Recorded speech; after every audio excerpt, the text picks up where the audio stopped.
Sejam bem-vindos. O meu nome é Pedro Rodrigues Ribeiro, sou psicólogo e hoje eu gostaria de retomar a ideia de ética na aplicação de determinadas estratégias ou abordagens ou técnicas, como queiram chamar.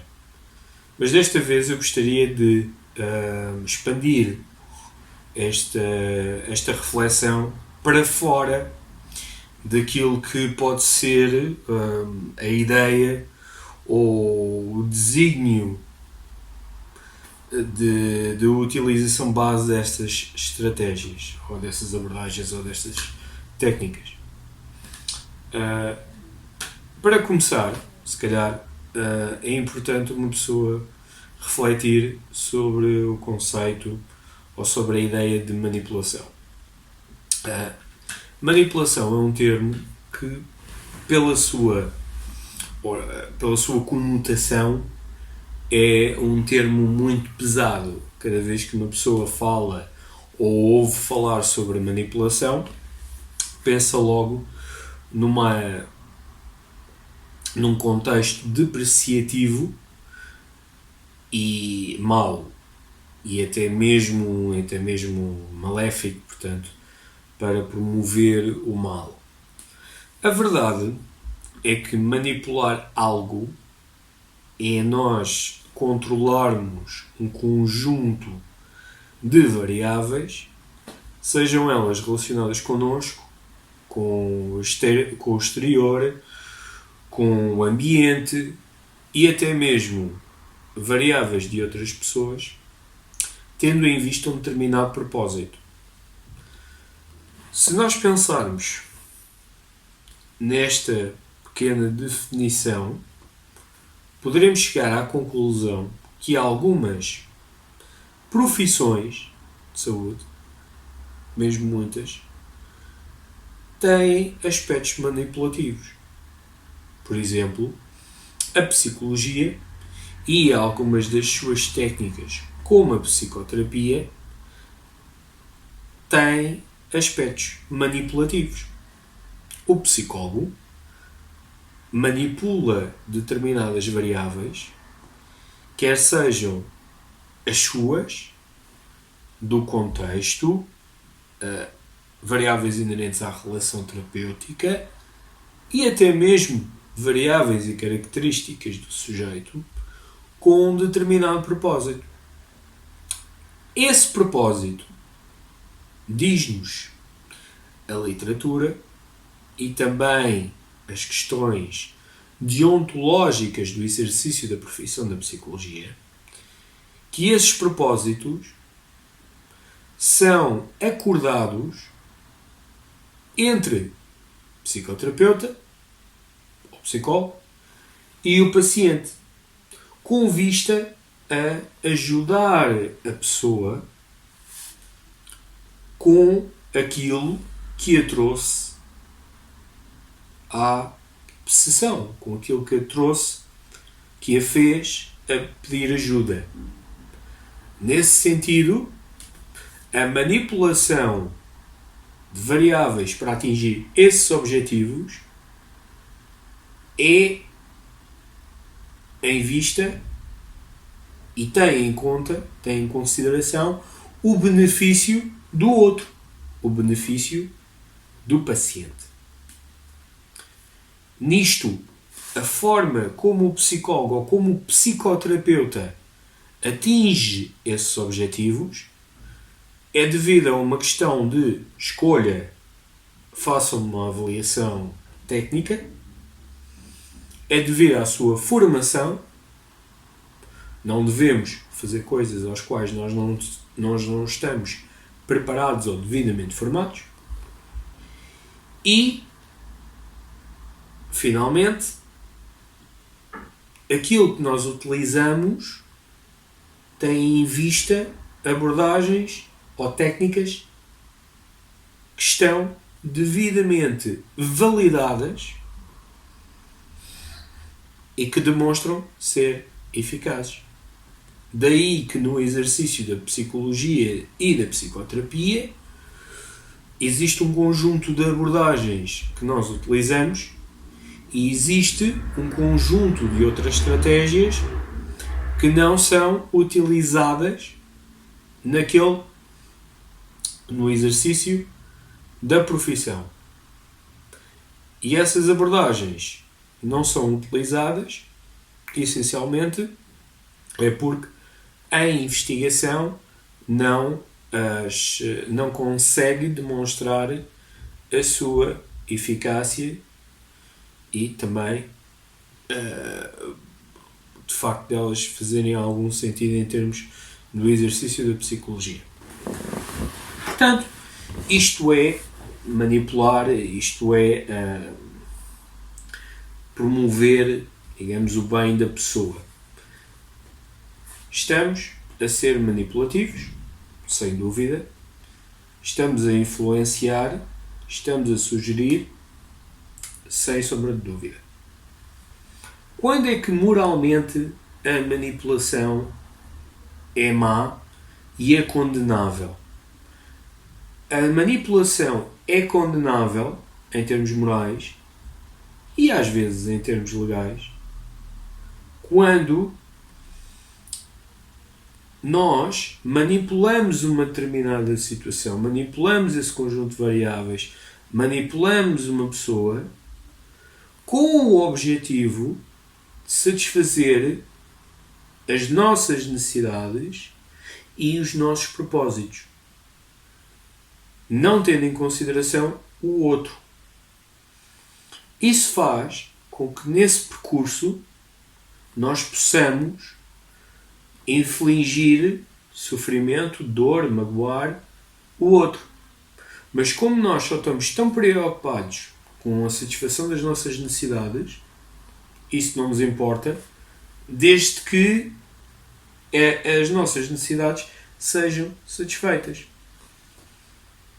Nós podemos observar isso nas fraudes e nos esquemas de marketing altamente elaborados em que as pessoas tentam captar o público por intermédio de desespero, muitas, porque percebem que existem muitas pessoas desesperadas e então no mundo da saúde, no mundo da terapia, há aqueles que conseguem perceber a necessidade das pessoas numa cura rápida, definitiva, sem esforço, porque estão desesperados, e então aproveitam-se disso e vão de encontro com essas necessidades e o seu discurso é elaborado tendo em conta essas necessidades, prometendo mundos e fundos.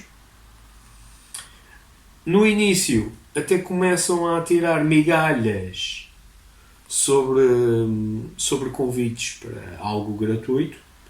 Essas migalhas têm como objetivo as pessoas agarrarem, comerem essas migalhas, ou seja, depositam a sua confiança nessa pessoa e quando eles percebem, esses gurus percebem que um conjunto de migalhas já foi comido o suficiente, que as pessoas já começam a ter a barriga cheia e que gostam daquilo que comeram, portanto, o mais provável é que comam mais, então aí eles oferecem um prato principal. E geralmente esse prato principal, então aí é que tem todos os custos. E que é necessário a pessoa pagar. E quando se come o primeiro prato, se ele for bom, as pessoas têm tendência para repeti-lo. O triste desta situação é que alguns desses gurus só estão preocupados em construir o seu nome, construir o seu negócio, construir a sua conta bancária, e se isso representa que a outra pessoa possa tomar decisões que o coloquem em risco, não interessa desde que no final tenham o seu dinheirinho. Aliás, essas pessoas, esses gurus, chegam até mesmo a utilizar a estratégia de afirmar que outras pessoas não são profissionais adequados, ou porque não são mestres, ou porque não são isto, ou porque não são aquilo, e eles são os melhores, portanto é eles que se deve recorrer. Isto é manipular de uma forma nefária e que é moralmente condenável. Algumas destas situações até podem ser legalmente condenáveis e penalizadas. Um outro ponto que eu gostaria de referir antes de concluir este vídeo tem a ver com nós manipularmos ou utilizarmos estratégias e abordagens que nós aprendemos com um determinado objetivo para nós podermos manipular situações ou pessoas correspondentes a outras áreas da nossa vida. Há uns anos atrás havia a ideia de pessoas realizarem formações em hipnose, em estratégias de comunicação mais avançadas, em coaching, em programação neurolinguística, que seja, com o objetivo de seduzirem pessoas para as levarem para a cama. Geralmente eram homens que aprendiam isso para seduzir e irem para a cama com o maior número de mulheres. Também conhecido como faturar. E vocês agora estão a pensar, mas este gajo está-se a passar, este gajo está-nos a tentar dar a volta, está-nos a tentar convencer aqui de algo que é tão irreal que não pode ser verdade. Bom, para aqueles que duvidam de mim ou que estão a questionar aquilo que eu estou a dizer, sugiro que vocês procurem os livros de um senhor chamado Neil Strauss, o The Game, ou The Rules of the Game, e vão perceber que é exatamente assim que eu estou a dizer. Neil Strauss é um jornalista da Rolling Stone, não sei se ele ainda é jornalista ou não. Ele escreveu várias biografias de muitos músicos conhecidos, como Marilyn Manson, ou outras estrelas de áreas diferentes, como a atriz porno, a ex-atriz porno Jana Jensen. Ele também foi responsável pela entrevista a algumas figuras pop como Britney Spears. E esse senhor, Neil Strauss, ele admitia que era uma pessoa que tinha muito pouca confiança nele próprio, especialmente naquilo que dizia respeito ao género feminino. Então, a dada altura, ele conheceu e ele inseriu-se numa comunidade de pessoas que tinham ou adquiriam competências específicas, algumas retiradas de ciências ou de métodos de comunicação avançada e mais sofisticada, como hipnose, para conseguirem estabelecer relações com mulheres, e o nível de sucesso dessas relações era a quantidade de números e a quantidade de pessoas com que eles a levavam para a cama. Isto era uma comunidade que era chamada os Pick-up Artists. Aliás, não só vocês podem encontrar livros de Neil Strauss, como de outras pessoas, de outras personagens que ele próprio também as descrevia nos seus livros, como o Mystery, como o gajo que é Richard Luna, etc. E também havia que era um dos gurus desses pick-up artists, que era um senhor chamado Ross Jeffries, que a sua abordagem era completamente baseada nos padrões da programação neurolinguística e nos padrões hipnóticos. E, portanto, isso era o objetivo com que, ou isso era aquilo que eles utilizavam para, para atingirem um determinado objetivo. De uma forma explícita ou implícita, existem muitas pessoas que vão a cursos de hipnose, programação neurolinguística ou coaching, que depois vão utilizar essas estratégias, não apenas do ponto de vista empresarial, mas do ponto de vista pessoal e social, utilizando-as para criar uma imagem de alguém que seja bem sucedido e que manipule pessoas para terem um resultado de sucesso.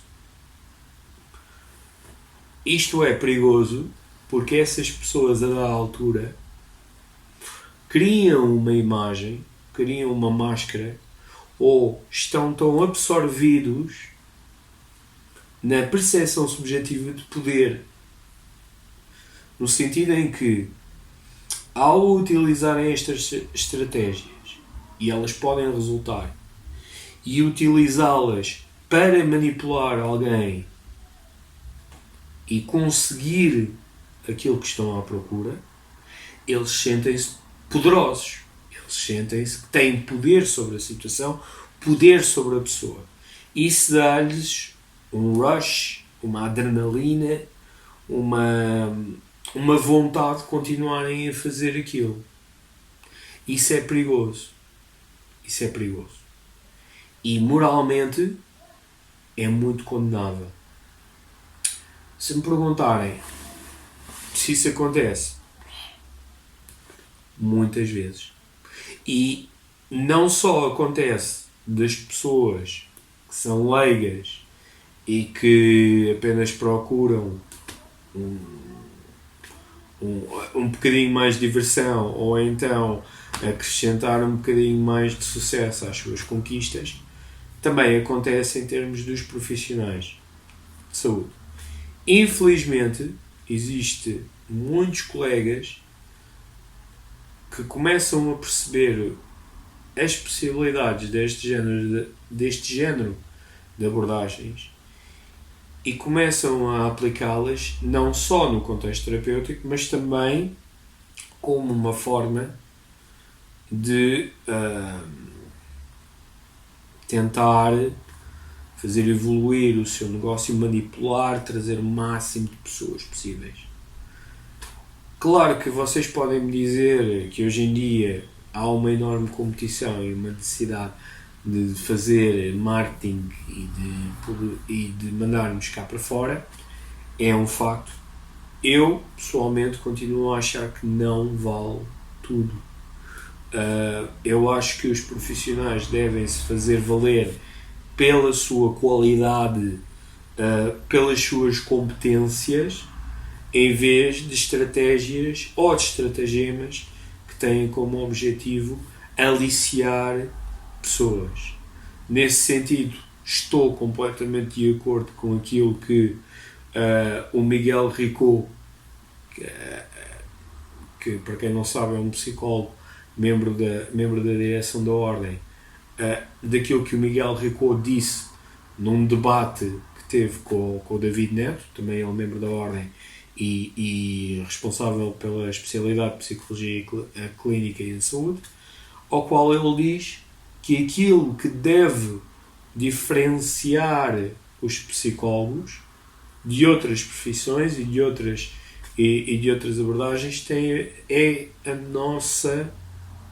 o nosso valor, é a nossa credibilidade, é a nossa atuação profissional. É aquilo que de facto nós valemos a mais, não porque utilizamos estratégias para persuadir, para ir buscar pessoas, mas sim porque nós temos um conjunto de competências que nos faz fazer um trabalho mais adequado e, diria eu até, com possibilidade de ser mais eficaz. Portanto, são as nossas competências, é a nossa credibilidade que deve fazer com que nós nos realcemos e não a utilização de estratagemas para podermos ter um valor, sobrevalorizar-nos a mais do que outros. Cada vez mais este assunto tende a ser importante. Espero que possam retirar algo da minha reflexão. Como todas, isto é a minha perspectiva, a minha opinião. Podem concordar com ela, podem discordar com ela. Espero que estejam bem e que continuem bem. Desejo-vos uma boa semana, a continuação de saúde nestes tempos. Fiquem bem e até uma próxima.